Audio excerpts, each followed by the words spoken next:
Hello, welcome to Alchemist. So finally today your GSET examination 2020 का जो exam अभी हुआ है last 23rd of the January का उसका जो है आंसर किया जा आ चुका है। तो आप अपने क्वेश्चंस के जो आंसर्स है तो आपके पास एक शीट रहेगी। वहाँ पे आप जाके और ये आंसर और अपने आंसर को जो है आप वहाँ पे कंफर्मेशन कर सकते हैं कि आपके कितने मार्क्स बनते हैं, राइट। तो यहाँ पे आपका एक्सपेक्टेड कट ऑफ जो है आप इस बार जो है अराउंड 150 टू 155 के अराउंड आप जो है कट ऑफ एक्सपेक्ट कर सकते हो, बिकॉज कि इस बार जो आपका क्वेश्चन पेपर था उसमें थोड़े लेंथी क्वेश्चन ज़्यादा थे, थियोरेटिकल क्वेश्चन ज़्यादा थे, राइट। डायरेक्टली आंसर निकालने वाले क्वेश्चन जो थे वो थोड़े कम थे। तो कंपैरेटिवली मोस्टली जो भी स्टूडेंट्स के मैंने रिव्यूज़ लिए हैं उनके पेपर जो है वो इतने अच्छे नहीं गए, मतलब उन सबको जो है हार्ड लगा था पेपर, राइट। तो कंपैरेटिवली सबका जो पेपर है हार्ड गया है, इसका मतलब क्या है कि कट ऑफ जो है वो थोड़ा नीचे जा सकता है।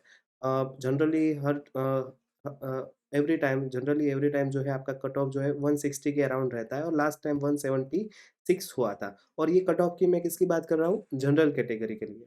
और अदर कैटेगरी जो भी है, उनके लिए जो है आपका कट ऑफ जो है उससे तो कम ही होगा, ठीक है?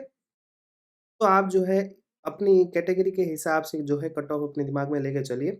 अगर आपके मार्क्स जो है, अगर आप जनरल कैटेगरी से हो और आपके मार्क्स जो है वो 160 अब जा रहे हैं, तो 95% या 99% प्रोबेबिलिटी है कि इस बार जीसेट की एग्ज़ामिनेशन जो है वो आप क्रैक कर दोगे, ठीक है? तो आप अपने आंसर्स जो है वो अभी चेक कर सकते हो। फर्स्ट जो क्वेश्चन था, वहाँ पे आपको सिर्फ एसिडिक स्ट्रेंथ पता करनी थी और यहाँ पे आप जो है ईज़िली अपना इलेक्ट्रोनेगेटिविटी वाला एंड ऑक्सीडेशन स्टेट वाला कॉन्सेप्ट लगा के यहाँ पे आप अपनी जो एसिडिटी है स्ट्रेंथ की वो आप पता कर सकते हो। तो B is your correct option, right. Second जो है वो क्या था आपका? Ionisation energy. और आयोनाइज़ेशन एनर्जी में ये आपका बी जो है वो आपका करेक्ट ऑप्शन होगा। मैग्नीशियम का सबसे ज़्यादा होगा और पोटेशियम का सबसे कम होगा।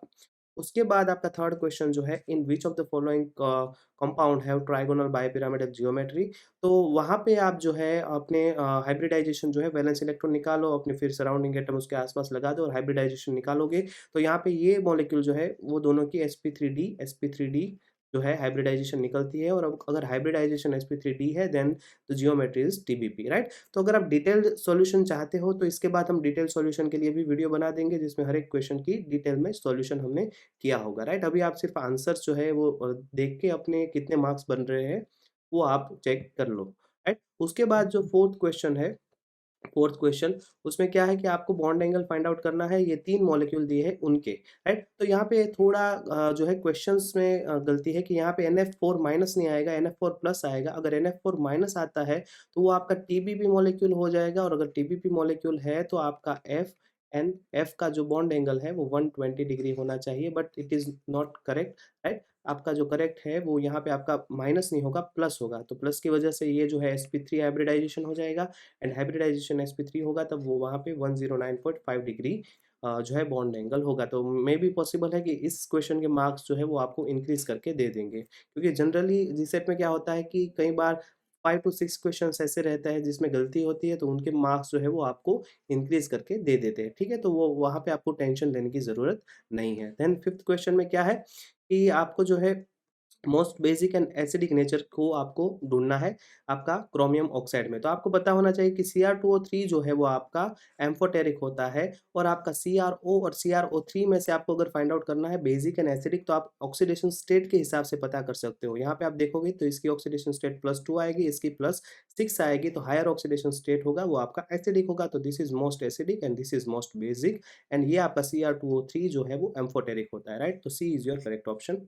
फिर आपका सिक्स्थ क्वेश्चन यहाँ पे आपका जो है बी इज़ी जो है आपका आंसर आ जाएगा। सिर्फ यहाँ से आयन एक्सचेंज हो जाएगा, यहाँ पे आपका हाइड्राइड जो है यहाँ पे आ जाएगा, फ्लोराइड जो है यहाँ पे चला जाएगा। B is your correct option.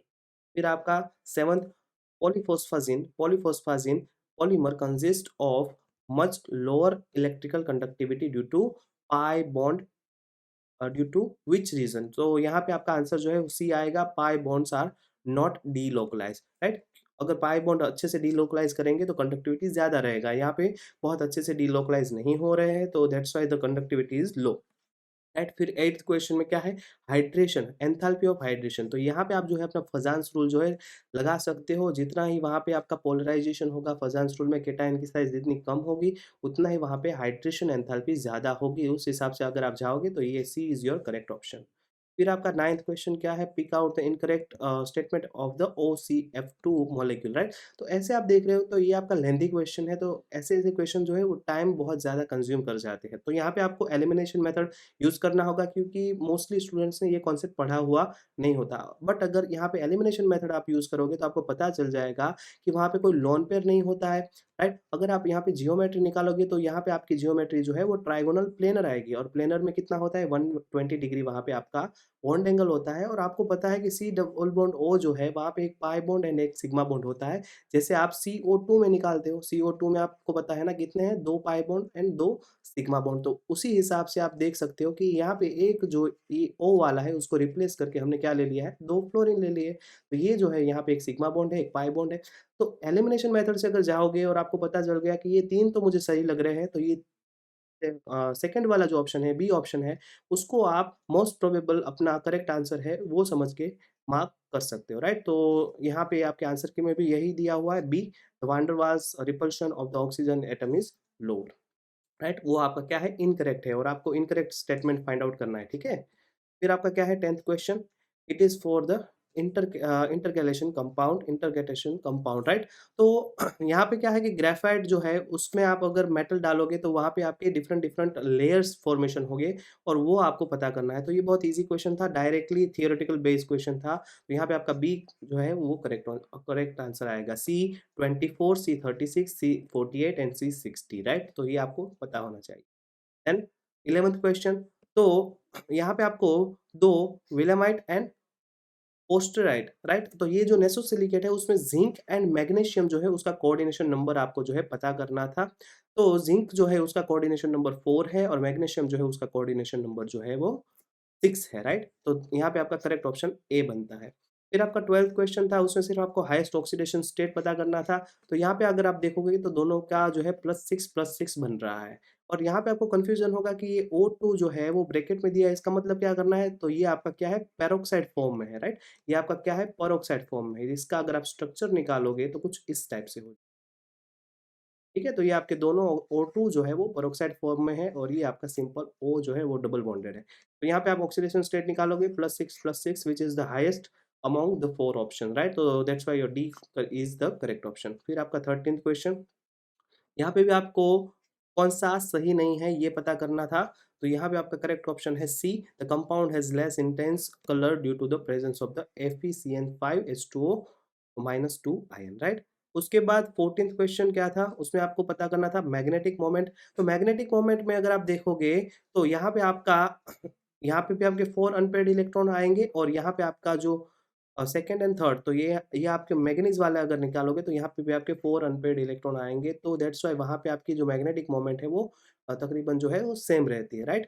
तो यहाँ पे एक चीज़ जो है वो रेफरेंस बुक में अगर आप जाएँगे तो थोड़ी बहुत कन्फ्यूज़िंग है क्योंकि आपको पता है कि कोबाल्ट +3 में जब जाएगा तो वो क्या बना देते हैं, वहाँ पे पेयरिंग हो जाता है, तो ये क्वेश्चन जो है वो चेक करना होगा, ये क्वेश्चन जो है वो चेक करना होगा, राइट? बट मोस्ट प्रोबेबली अगर वहाँ पे आप जाओगे 4 ऑप्शन अगर देखोगे तो ज़्यादा से ज़्यादा आंसर आने की प्रोबेबिलिटी जो है वो आपके सी ऑप्शन की ही है क्योंकि कई बार जो है जीसेट के जो क्वेश्चन्स हैं वो इतने ज़्यादा एडवांस लेवल से नहीं लेते, वो जनरली जो कॉन्सेप्ट है उसी के हिसाब से ले लेते हैं, बहुत ज़्यादा डीप में नहीं जाते, ठीक है? तो आपका जो है सी करेक्ट ऑप्शन है, बहुत ईज़ी क्वेश्चन है ये सब जो आप देख रहे हो वो, राइट? प्रॉब्लम कहाँ था कि लेंथी क्वेश्चन ज़्यादा थे, मतलब आपको पढ़ने में टाइम ज़्यादा जाएगा, राइट? उसके हिसाब से पेपर जो है वो हार्ड लगता है, क्योंकि टाइम ज़्यादा जाएगा तो आपको क्या होगा, पैनिक होगा तो कई बार क्वेश्चन्स आते हैं फिर भी आप सॉल्व नहीं कर पाते। दैट्स व्हाई जो लेवल है वो ड्यू टू लेंथीनेस थोड़ा बढ़ गया था, ठीक है?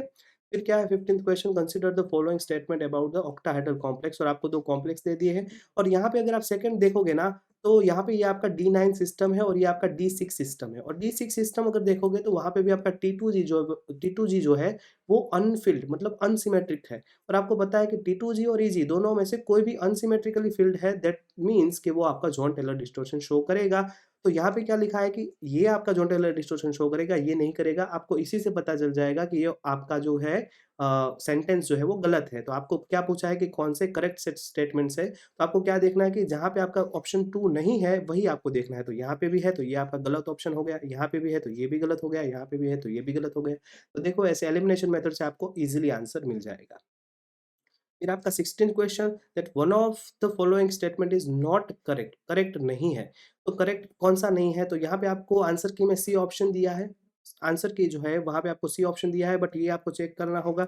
शायद आपका लेंथेनॉइड्स जो है उसकी हाइड्रेटेड आयोनिक रेडियस रेडियस जो है वो जनरली आयोनिक रेडियस की जैसे ही डिक्रीज होती जाती है, तो दैट मीन्स कि आपका बी ऑप्शन होना चाहिए, बट ये आपको क्या करना होगा, एक बार क्रॉस चेक करना होगा। शायद सी सही ऑप्शन भी हो सकता है, so we have to just recheck this option, okay.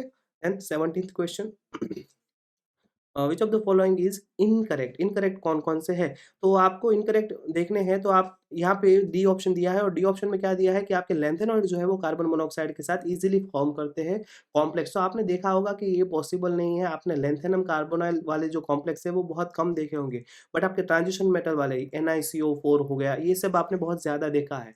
MnCO5 हो गया, FeCO4 हो गया, ये सब आपने बहुत ज्यादा देखे, और आपके ट्रांजिशन मेटल जो है वो इजीली कार्बन मोनोऑक्साइड के साथ रिएक्शन शो करते हैं। तो यहाँ पे ये ऑप्शन आपका गलत हो जाएगा, बाकी ये आपका फर्स्ट ऑप्शन है। तो जनरली आपके कौन-कौन से यूज़ होते हैं, ज़िंक ये सब यूज़ होते हैं, बट कभी-कभी समटाइम्स यहाँ पे देखो समटाइम्स आपका लैंथेनम प्लस 3 जो है वो आपके यूज़ होता है एज़ अ बायोलॉजिकल ट्रेसर, और एनिमल्स में भी यूज़ होता है। फिर ये जो है यूरोपियम एंड प्रोमेथियम, तो ये एनएमआर शिफ्ट में आपके शिफ्ट रिएजेंट के जैसे यूज़ होते हैं, और इसी के डिपेंड आपको एक ऑर्गेनिक में लास्ट वाला क्वेश्चन पूछा है कि शिफ्ट जो है, ऑर्गेनिक शिफ्ट जो है वो क्या कहाँ पे यूज़ होता है लैंथेनॉइड्स के लिए, तो वहाँ पे आपका एनएमआर वाला आंसर सही आता है, राइट? तो एक ही कॉन्सेप्ट से 2 क्वेश्चन आ गए हैं, अगर आप अच्छे से देखोगे तो। और ये सीरियम 5, तो सीरियम 5 जो है बहुत अच्छा ऑक्सीडाइजिंग एजेंट है, और इतना अच्छा है कि कोई भी मेटल कार्बोनाइल कॉम्प्लेक्स है वो उसको कंप्लीटली तोड़ देगा, राइट? वो उसको कंप्लीटली तोड़ देगा, ठीक है? फिर नेक्स्ट क्वेश्चन क्या है? 18th क्वेश्चन, 18 इलेक्ट्रॉन, तो यहाँ पे आपको सिर्फ इलेक्ट्रॉन काउंट करने हैं, तो यहाँ पे अगर आप इलेक्ट्रॉन काउंट करोगे तो ये आपका 16 इलेक्ट्रॉन है, ये आपका 14 इलेक्ट्रॉन है। ईज़ी क्वेश्चन था ये भी। तो इसके बाद क्या है कि 19th क्वेश्चन क्या है कि अगर आप CO एटा 5 C5H5, तो ये आपका CO, ये आपका ऐसा कॉम्प्लेक्स हो जाएगा, राइट? और इसके ऊपर क्या है? प्लस चार्ज है। इसका मतलब क्या हो जाएगा? ये आपका 9 प्लस 5 माइनस 1 कितना हो गया? ये आपका 18 इलेक्ट्रॉन कॉम्प्लेक्स हो गया। अभी आप इसकी सोडियम बोरोहाइड्रेट के साथ रिएक्शन कराओगे तो क्या होगा? हाइड्राइड अटैक होगा। हाइड्राइड अटैक अगर होगा तो कोई भी एक 5 मेंबर रिंग पे हो सकता है, और एटा 5 कन्वर्ट इंटू एटा 4, तो ये आपका कन्वर्ट हो जाएगा ऐसे। यहाँ पे आपका हाइड्रोजन, यहाँ पे आपका हाइड्रोजन, ये आपका कन्वर्ट हो गया एटा 4 में, तो ये एक आपका एटा 5 था रह गया। तो ये आपका 4, ये आपका 9, ये आपका 5, तो फिर से ये आपका 18 इलेक्ट्रॉन हो गया। तो ये आपको एक चीज़ अच्छे से याद रखने हैं, ऑर्गेनोमेटालिक केमिस्ट्री में जितने भी रिएक्शंस होंगे, आपके कंपाउंड जो है वो 18 इलेक्ट्रॉन में ही रहेंगे, वहाँ पे इलेक्ट्रॉन काउंट में कभी भी चेंज नहीं होगा। तो ये देख लोगे तो आपको पता चल जाएगा कि एक में एटा 5 है, एक में एटा या 4 है, तो ये आपका करेक्ट ऑप्शन हो जाएगा। फिर क्या है 20 number question, complex following reaction, तो ये रिएक्शंस बहुत कम देखे होंगे। ये एक रिसर्च पेपर है जो 1998 में आया हुआ था, तो वहाँ पे अगर आपने थोड़ा बहुत देखा है तो उसका रेफरेंस आप ले सकते हो। जब भी वो एज़ाइड के साथ रिएक्शन करेगा तो क्या होगा, पहले वो जो है वो CO के बीच, CO पे अटैक करेगा आपका N3, तो ऐसे कुछ आ जाएगा, और फिर ये जो कॉम्प्लेक्स होता है वो स्टेबल नहीं होता है, तो फाइनली NCO हो जाएगा, और आपका N2 जो है वो बाहर निकल जाएगा। तो N2 तो आना ही चाहिए, तो N2 वाले आपके पास 2 ऑप्शन है, और फाइनली आपने थोड़ा बहुत पढ़ा है तो आपको पता चल जाएगा कि आपका फर्स्ट ऑप्शन जो है वो करेक्ट ऑप्शन है, ठीक है? क्योंकि आपके मेटल्स को जो है वो तोड़ेगा नहीं, आपका मेटल्स जो है वो साथ में ही बाइंड रहेंगे, ठीक है? फिर आपका 21, उसमें क्या है कि आपको 3 कॉम्प्लेक्स दिए हैं, और उसको उसमें से आपको करेक्ट ऑप्शन पता करना है, तो आपके सेकंड एंड थर्ड जो है वो करेक्ट ऑप्शन है, राइट? फिर in the differential DTA, in the differential thermal analysis में आपको जो है process of the crystallisation exhibit, तो ये आपका डायरेक्टली थ्योरेटिकल बेस्ड क्वेश्चन था, एक्सोथर्मिक पीक। फिर इसके बाद क्या है 23rd question, supporting the electrolyte in the aqueous system for the different electroanalytical method, तो यहाँ पे आपका KCl that is the correct option.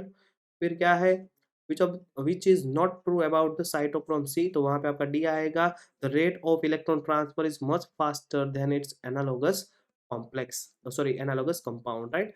फिर आपका क्या है 25th, ये सब जो है वो आपके बायो इनऑर्गेनिक केमिस्ट्री में से है, इनऑर्गेनिक में से है, right? So identify the incorrect statement among the following about hemocyanin metalloprotein. तो हिमोसाइनिन मेटलोप्रोटीन में आपको पता होना चाहिए कि वहाँ पे आपके पास सिर्फ़ 2 कॉपर होते हैं और वो आपके ऑक्सीजन के साथ ऐसे बाइंड हो जाएँगे, राइट? तो वहाँ पे 3 कॉपर कभी भी आते नहीं हैं, तो यहाँ पे ये यहाँ पे यूज़ किया है 3 कॉपर, तो ये आपका इनकरेक्ट स्टेटमेंट हो जाएगा। अगर आपको थोड़ा बहुत भी आइडिया है तो आप जो है सही आंसर दे सकते हो। फिर क्या है, because of the diagonal relationship, lithium resemble magnesium in several aspects. Identify the incorrect option among the following. तो यहाँ पे आपका सी ऑप्शन जो है lithium hydroxide like magnesium hydroxide is a strong base, that is the correct option, right?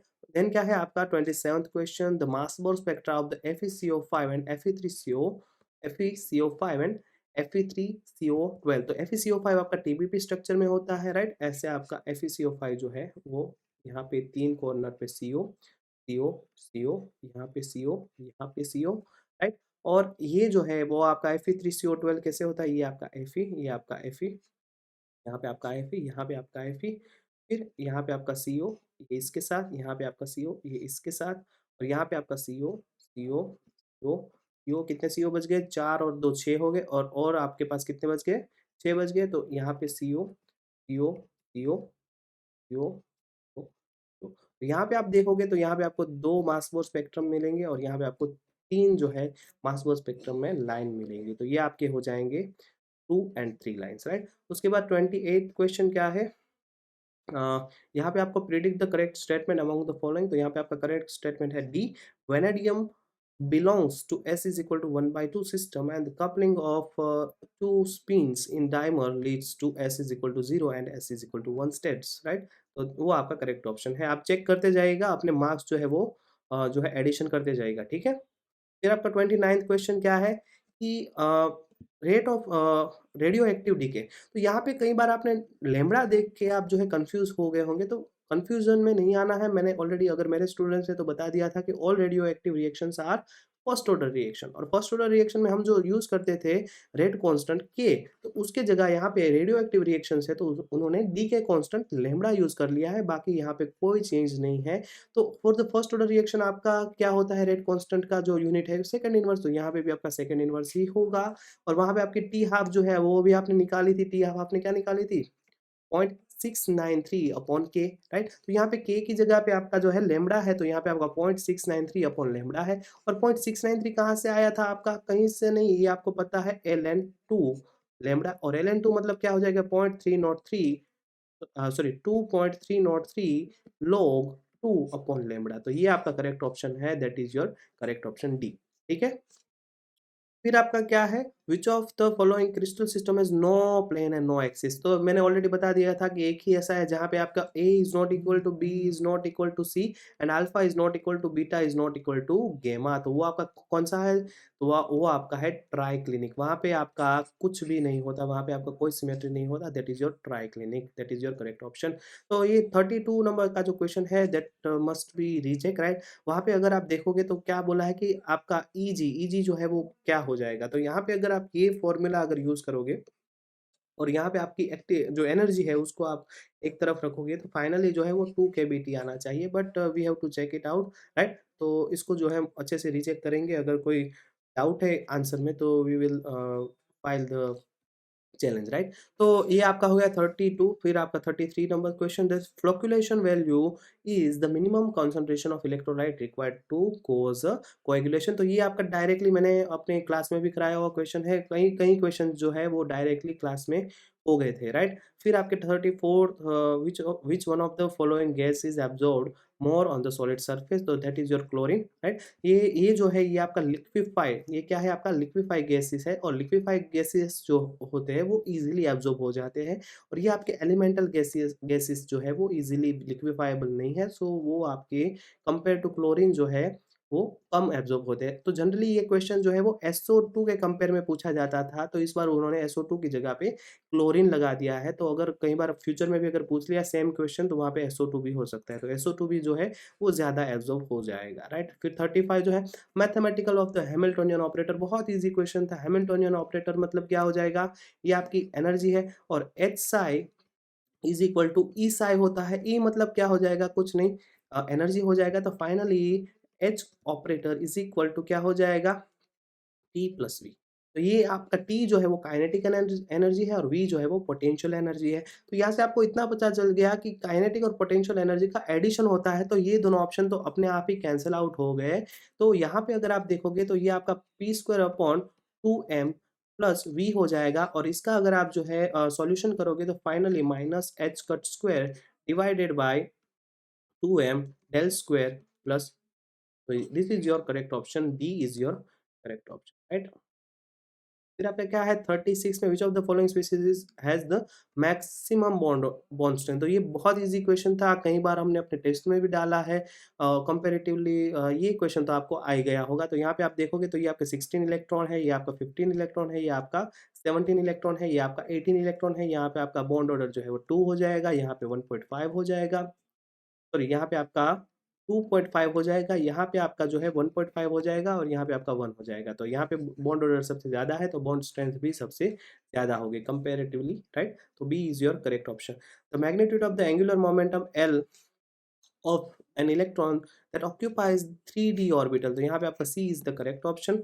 उसके बाद क्या है, the possible term for the L is equal to 4, तो एल इज इक्वल टू 4 होगा तब टर्म आपकी जी हो जाएगी, right. And S is equal to 3/2 है, तो वहां पे आपकी स्पिन मल्टीप्लिसिटी क्या हो जाएगी 2s प्लस 1, तो 3 इंटू सॉरी 2 इंटू 3/2 प्लस 1 अगर करोगे तो ये आपका क्या हो जाएगा 4 हो जाएगा, तो स्पिन मल्टीप्लिसिटी 4 हो जाएगी, राइट। और आपको कहाँ से कहाँ तक पॉसिबल होगा, तो उसके लिए आपको क्या करना है L minus S and L plus S.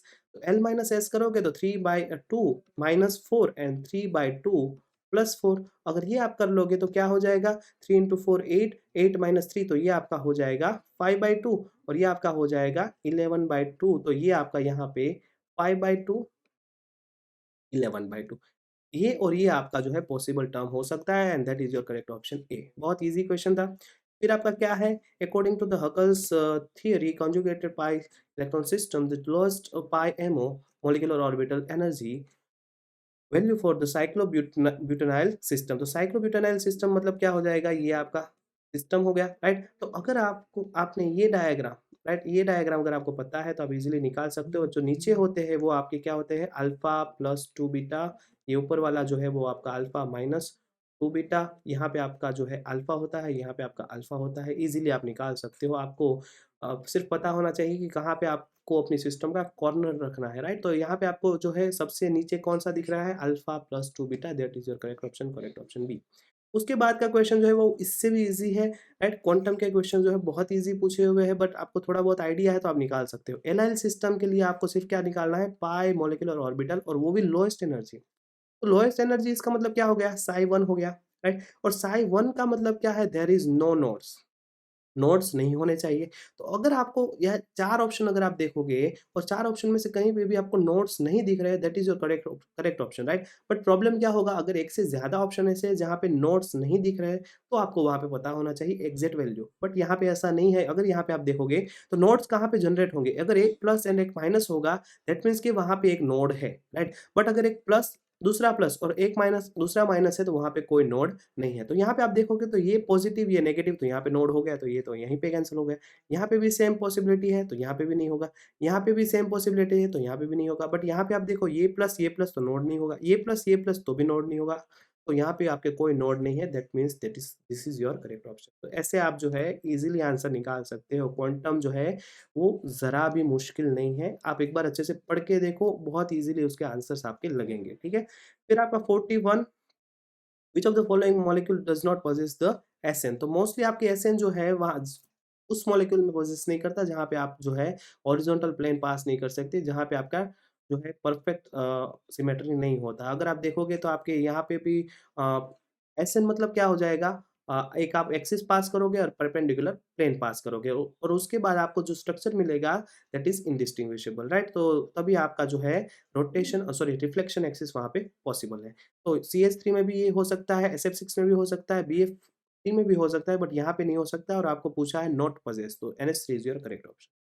फिर उसके बाद क्या है, as per the concept of group theory which molecule is non planar, planar नहीं है, तो वहाँ पे आपका SnCl3 आएगा।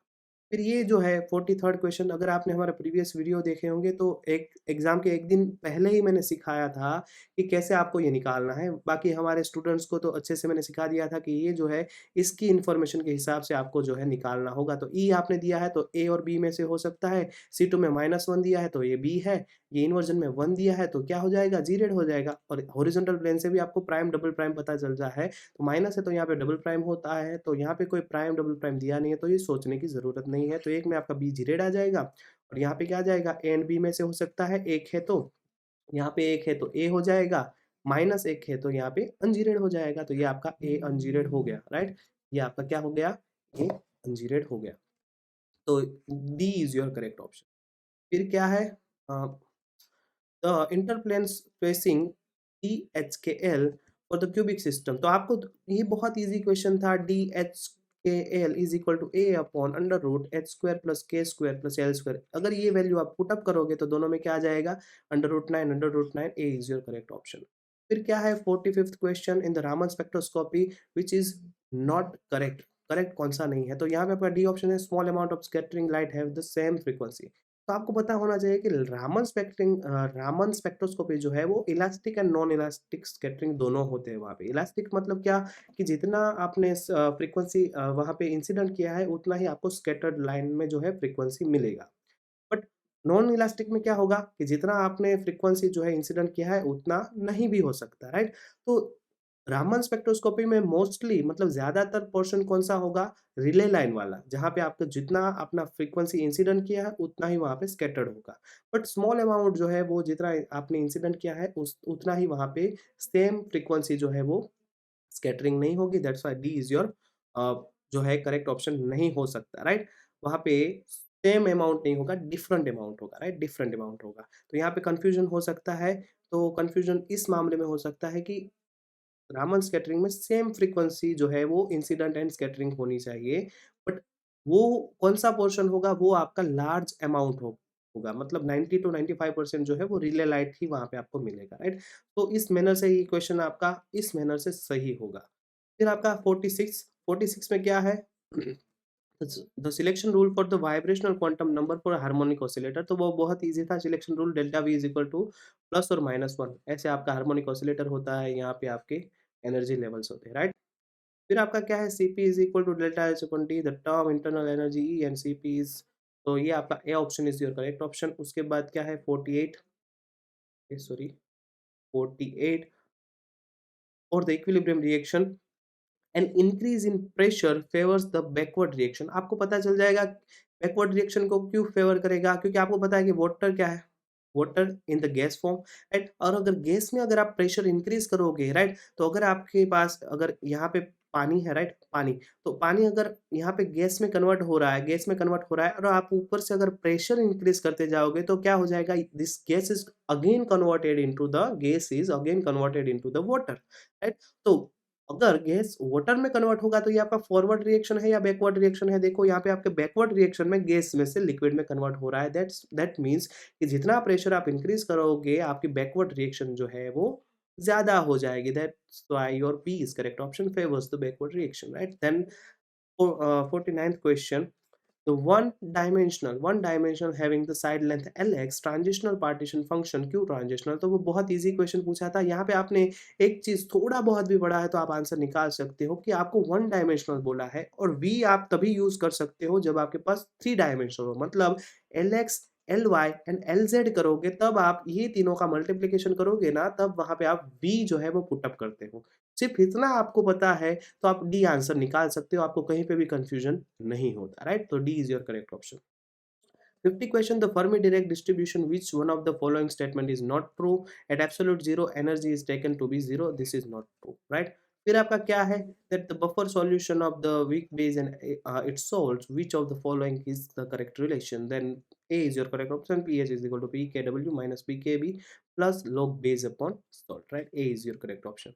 फिर इसके बाद क्या है, दैट आपको यहाँ पे एक जो है रिएक्शन दिया हुआ है और वहाँ पे फ्री एनर्जी मतलब आपको डेल्टा जी की वैल्यू दिया दिया हुआ है जिंक के लिए, कॉपर के लिए, copper plus two and जेनन plus two के लिए, राइट? और आपको फाइनली फाइंड आउट क्या करना है, स्टैंडर्ड ईएमएफ। तो आपके पास delta G is equal to minus N F E zero cell जो है, इसको जो है वो आपको पुटअप कर देना है। Delta G is equal to G one two three, ऐसे आप एडिशन करो और इस जीरो सेल को जो वहाँ पे एक साइड रख के फिर आप कैलकुलेशंस कर सकते हो, राइट? एफ को जो है कॉमन निकाल लो। तो फाइनली आपका आंसर जो है वो 1.13 के अराउंड आता है। फिर ये क्वेश्चन जो है डायरेक्टली हमने कराया हुआ था हमारे क्लास में, राइट? बहुत सारे क्वेश्चन जो है वो डायरेक्टली वहाँ से आए हैं। तो ये आपका क्या है, डबल इंटीग्रेशन किया हुआ है। आपका पीएच पोटेंशियल ईएमएफ जब आप निकालोगे, तो पोटेंशियोमेट्री टाइट्रेशन जब आप करोगे तो पोटेंशियल आप निकालोगे, ग्राफ प्लॉट करोगे, तो वहाँ पे आपका ये क्या है, डबल डबल डेरिवेशन करने के बाद जो आपका ग्राफ प्लॉट होगा ये वो है। और मैंने बता दिया था कि पहला आपका एक ऐसे आता है, एक आपका ऐसे आता है, और जब आप डबल इंटीग्रेशन करोगे तो आपका कुछ ऐसे आएगा, राइट? तो यहाँ पे आपका जो डबल डेरिवेशन के बाद जो आपका ग्राफ आता है वो आपका ए जो है वो आपका करेक्ट ऑप्शन होगा। फिर आपका क्या है कि ये आपको रिएक्शन दिया हुआ है, वो कौन-सा ऑर्डर रिएक्शन है, this is zero order reaction, और ये शायद आपकी एनसीईआरटी की बुक में सेम रिएक्शन दिया हुआ है। तो अगर आपने थोड़ा बहुत पढ़ा है तो आप डायरेक्टली आंसर निकाल सकते हो। फिर आपका 55 क्वेश्चन, तो यहाँ पे आपको फोटोकेमिकल रिएक्शन के लिए quantum yield phi and temperature के बीच में जो रिलेशन है वो आपको पता करना था। तो वो आपका जो है option A is your correct option, D log phi upon dt is equal to Q upon RT square. And 56 question क्या है, that partition function Q which is not true. So B option is correct option. It possesses unit of energy, right? फिर आपका क्या है, the Debye Falkenhayn effect covers, क्या है यहाँ पे आपका D is the correct option, conductance under the high AC frequency, high AC frequency. फिर आपका क्या है, free radical polymerisation steady state assumption. तो मैंने ऑलरेडी बता दिया था कि पॉलीमराइजेशन रिएक्शन में rate of initiation is equal to rate of termination. तो यहाँ पे यही है, rate of formation and destruction of the radical occurs at the same rate. तो सी इज योर करेक्ट ऑप्शन। फिर आपका क्या है, that molar mass distribution of polymer can not be determined by. तो यहाँ पे थोड़ा बहुत मुझे डाउट लग रहा है कि यहाँ पे आपको क्वेश्चन होना चाहिए कि molar mass distribution of polymer can be determined by, not नहीं होगा, क्योंकि यहाँ पे लाइट स्कैटरिंग जो है उससे आप वेट एवरेज मोलर मास जो है वो निकाल सकते हो। So there is a probability we will recheck this question, right? तो अगर आपको भी कुछ इस क्वेश्चन में आइडिया है तो आप कमेंट सेक्शन में जाके अपना कमेंट जो है वो लिख सकते हो, राइट? तो 59 क्वेश्चन जो है वो भी हम चेक करेंगे एक बार। फिर क्या है, 60 question, the mathematical the variance is the square of the standard deviation which is represented by the C is your correct option, summation in the bracket xi minus xi x bar raise to 2 divided by n, right? फिर आपका क्या है, an intense yellow और brown colour of the plasma band is exhibited by colloidal solution of A is your correct option. Silver nanoparticle. And 62 question, which of the following instrument is not useful for the characterization of nanoparticle? That is the polarization microscope. Polarization microscope. फिर आपका क्या है, the ये सब जो है ये आपका थियोरेटिकल क्वेश्चन है। थोड़े बहुत एनालिटिकल के क्वेश्चन जो है वो डायरेक्टली इंस्ट्रूमेंट बेस्ड और थियोरेटिकल बेस्ड उसके जो एम होते हैं उसके ऊपर से ही आपको डायरेक्टली क्वेश्चन कई बार पूछ लेते हैं, राइट? फिर आपका क्या है, what is the type of guest and crown ether would be able to bind to form a host guest complex. तो आपको पता होना चाहिए कि जो आपका क्राउन ईथर जो है वो बेस्ट होता है किसके लिए, आपके कैटायन को बाइंड करने के लिए। उसके बीच में जो जगह होती है थोड़ी बहुत, वहाँ पे वो कैटायन को अच्छे से बाइंड कर लेता है। तो यहाँ पे आपका सही ऑप्शन सी है, कैटायंस। फिर आपका क्या है, which one is not an example of the supra molecular self assembled structure. तो that is correct option is D. फिर आपका जो है 65, anthracyclines is the class of the drugs which is used in the cancer chemotherapy as a part of their structure. This class of compound normally contain, the B is your correct option, substituted anthraquinone ring system, right? Then next question, what crucial feature of the penicillin antibiotic involved in its mechanism of action? तो यहाँ पे आपका आ जाएगा beta lactam, that is your correct option. ये सब देखो, ये सब जो है वो आपकी थियोरेटिकल बेस्ड क्वेश्चन है। अगर आपने पढ़े हैं तभी आपको आएंगे, otherwise there is no probability कि आप ये क्वेश्चंस जो है वो मार्क कर पाओ, राइट? बट आपने क्या किया होगा कि ये यहाँ पे कोई नेगेटिव सिस्टम है नहीं, तो आपने क्वेश्चन का आंसर मार्क कर ही दिया होगा। तो अगर अच्छा है आपका लक फैक्टर, देन कई क्वेश्चन जो है वो आपके सही भी हो जाएँगे, ठीक है? तो इसमें कोई गलत चीज़ नहीं है, सभी चीज़ें देखो, कोई कोई भी एग्ज़ाम ऐसा नहीं है कि आप हर एक सिलेबस का हर एक पॉइंट कवर कर सको। बट ज़्यादातर ऐसे पॉइंट्स कवर करने चाहिए कि जहाँ से आपको मैक्सिमम से मैक्सिमम कंटेंट मिल सके, ठीक है? तो ऐसे सब क्वेश्चन्स अगर थोड़े बहुत नहीं आते then you don't have to worry, right? तो फिर आपके क्या है 67 क्वेश्चन, तो यहाँ पे आपके which of the following pollutant can be inhibit the biosynthesis of haem leading to the anaemia, तो यहाँ पे आपका लेड आएगा, राइट? फिर आपका क्या है the element is responsible for the inactive of the pyruvate dehydrogenase enzyme whereby the generation of ATP prevented, तो यहाँ पे आपका आर्सेनिक जो है वो करेक्ट ऑप्शन आएगा। फिर आपका the catalyst is use for the water gas shift, तो यहाँ पे आपका डी ऑप्शन जो है वो करेक्ट ऑप्शन होगा। उसके बाद आपका जो 17th क्वेश्चन जो है 70 क्वेश्चन जो है वो उसमें आपका सी xanthine molybdenum 2Fe2S2 FADO2 that is your correct option, right? और इसके बाद जो आपका ऑर्गेनिक का जो है पोर्शन, वो हम नेक्स्ट वीडियो में अपलोड कर देंगे।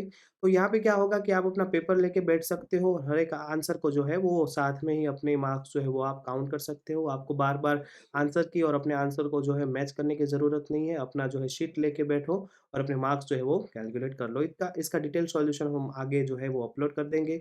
आई होप कि आपके मार्क्स जो है वो अच्छे बन रहे हैं और आपने अपना एग्ज़ाम क्वालीफाई कर लिया है। अगर नहीं किया है देन डोंट वरी, अपना प्रिपरेशन जो है वो स्टार्ट किया है जो, वो कंटिन्यू करें, राइट? रिजल्ट्स नहीं मिलता है इसका मतलब ये नहीं है कि आप प्रिपरेशन करना छोड़ दो, प्रिपरेशन करते रहिए, मेहनत करते रहिए, रिजल्ट्स आज नहीं तो कल मिलेगा, बट अगर छोड़ दोगे तो कभी नहीं मिलेगा, ठीक है?